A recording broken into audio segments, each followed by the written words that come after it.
금융소득 종합과세 대상이라고 세금을 무조건 더 내는 것은 아닙니다에 대한 내용 보도록 하겠습니다.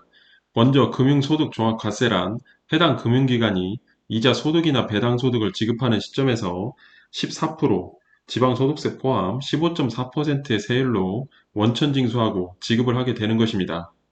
이자 소득이나 배당 소득이 크지 않다면 이것으로 종료가 될 수 있지만 이자 소득이나 배당 소득이 연간 2천만 원을 초과한다면 다음해 5월 말까지 해당 금융소득과 다른 종합소득을 합산을 하여 종합소득세 신고를 반드시 해야 합니다. 이것이 바로 금융소득 종합과세가 되겠습니다. 종합과세가 되면 해당 금융소득에 대해서도 누진세율이 적용이 되어 세금이 더 늘어날 수가 있습니다.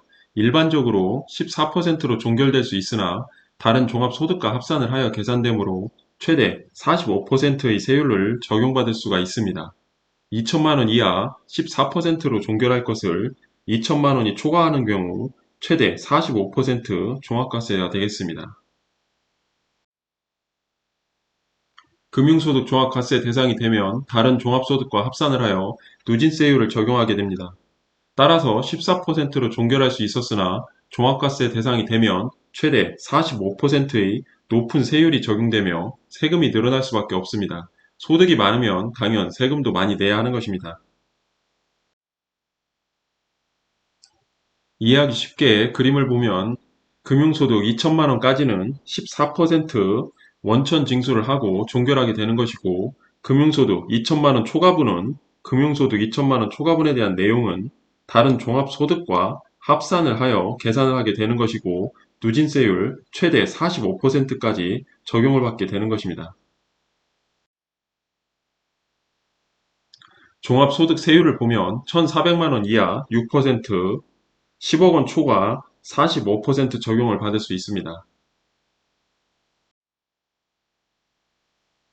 금융소득 종합과세 시 늘어나는 세금에 대해서 보도록 하겠습니다. 예를 들어 종합과세 대상 소득이 있어 세율 15%를 적용을 받고 금융소득 5천만 원이라고 가정을 하고 5천만 원 곱하기 원천징수 세율 14% 적용을 하여 계산을 하면 700만 원이 나옵니다.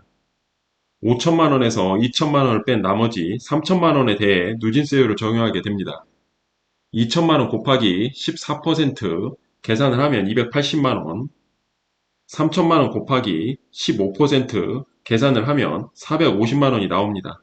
280만 원 플러스 450만 원 계산을 하면 730만 원이 나오고 730만 원 마이너스 원천징수 세율로 계산한 금액 700만 원을 제한 나머지 30만 원을 더 납부해야 하는 것입니다. 다음 종합과세 대상 소득이 이전보다 더 많아 세율 35%를 적용받고 있고 금융소득은 똑같이 5천만 원이라고 가정을 하고 계산을 해보도록 하겠습니다. 5천만 원 곱하기 원천징수 세율 14% 계산을 하면 700만 원이 나오고 5천만 원 마이너스 2천만 원 나머지 3천만 원에 대해 누진세율을 적용하게 되는 것입니다. 2천만 원 곱하기 14% 계산을 하면 280만 원, 3천만 원 곱하기 여기에서는 종합소득이 많아서 35% 적용을 받겠습니다. 3천만 원 곱하기 35% 계산을 하면 1,050만 원이 나옵니다.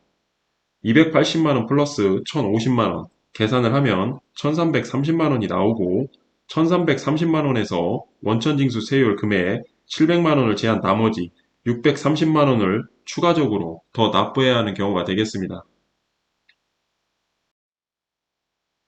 다음, 금융소득 2천만 원이 넘으면 무조건 세금이 늘어나는 것일까에 대한 질문, 답을 보도록 하겠습니다. 이것은 상황에 따라 늘어날 수도 있고 아닐 수도 있습니다. 만약 금융소득만 5천만 원인 경우, 여기에선 금융소득만 있는 경우가 되겠습니다. 금융소득만 5천만 원이 있는 경우 5천만 원 곱하기 14% 계산을 하면 700만 원이 나옵니다.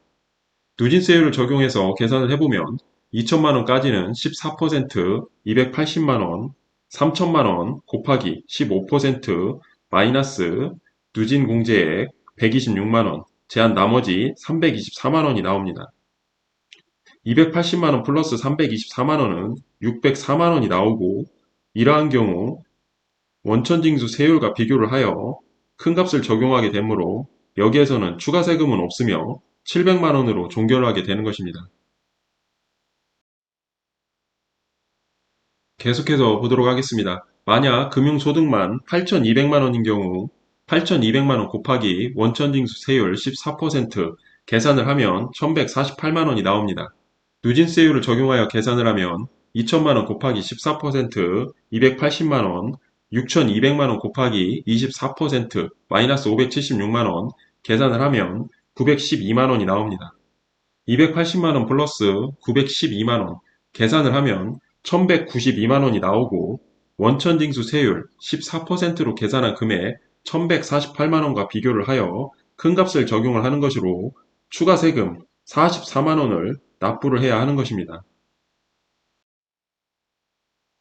대략 금융소득 8천만 원까지는 14% 원천징수 세율로 종결할 것으로 보이며 종합소득 계산 시 소득공제와 세액공제 항목에 따라 일부 금액에 대한 변동은 있을 수 있겠습니다.